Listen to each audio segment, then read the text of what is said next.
Hello and welcome to today's daily AS Biology revision task. In today's task, you are asked to produce a summary sheet on the role of hemoglobin in transporting oxygen and carbon dioxide. Oxygen is one of the substances transported with the assistance of red blood cells. The red blood cells contain a pigment called hemoglobin, each molecule which binds 4 oxygen molecules. Oxyhemoglobin forms the oxygen molecules are carried to individual cells in the body tissue where they are released. The binding of oxygen is a reversible reaction. The 4 discs in the diagram of hemoglobin are the parts of the molecule where the oxygen molecules bind, while the 4 folded sausage shapes are the representative of the polypeptide chains. At high oxygen concentrations, oxyhemoglobin forms, but at low oxygen concentrations, oxyhemoglobin dissociates to hemoglobin and oxygen.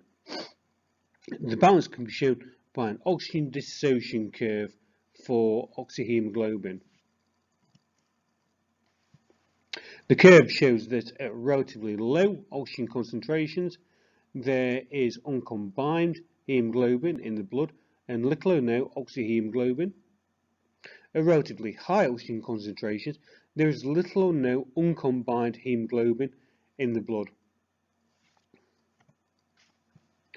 Oxygen dissociation curves can be used to illustrate Le Chatelier's principle, which states that a system in dynamic equilibrium responds to any stress by restoring that equilibrium.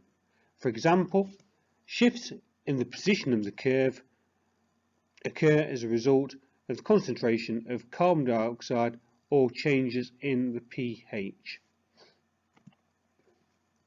Hemoglobin can also bind to carbon dioxide, but to a lesser extent. Carbaminohemoglobin forms. Some carbon dioxide is carried in this form to the lungs from respiring tissues. The presence of carbon dioxide helps the release of oxygen from the hemoglobin. This is known as the Bohr effect. This can be seen by comparing the oxygen dissociation curves when there is less carbon dioxide present and when there is more carbon dioxide present in the blood. When carbon dioxide diffuses into the blood plasma,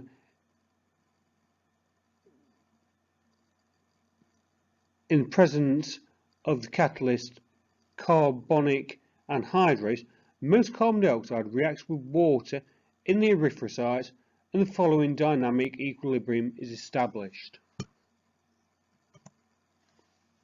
Carbonic acid dissociates from hydrogen ions, or to form hydrogen ions, and hydrocarbonic ions. This is also a reversible reaction, and undissociated carbonic acid, hydrogen ions, and hydrogen carbonate ions exist in dynamic equilibrium with one another. Inside the erythrocyte, negatively charged hydrogen carbonate ions diffuse from the cytoplasm to the plasma. This is balanced by the diffusion of chloride ions in the opposite direction, maintaining the balance of negative and positive ions either side.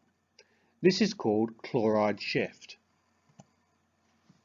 The dissociation of carbonic acid increases the acidity of the blood. Hydrogen ions then react with the oxyhemoglobin to release bound oxygen and reduce the acidity of the blood. This buffering action allows large quantities of carbonic acid to be carried in the blood without major changes in the blood pH. It is a reversible reaction that accounts for the Bohr effect. Carbon dioxide is a waste product of respiration and its concentration is high in respiring cells, so it is here the hemoglobin releases oxygen. Now the hemoglobin is strongly attracted to the carbon dioxide molecules.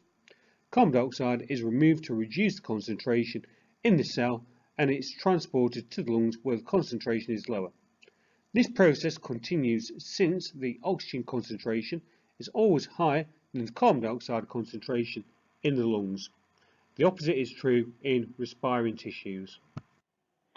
Hopefully this video should have helped you complete your daily revision task.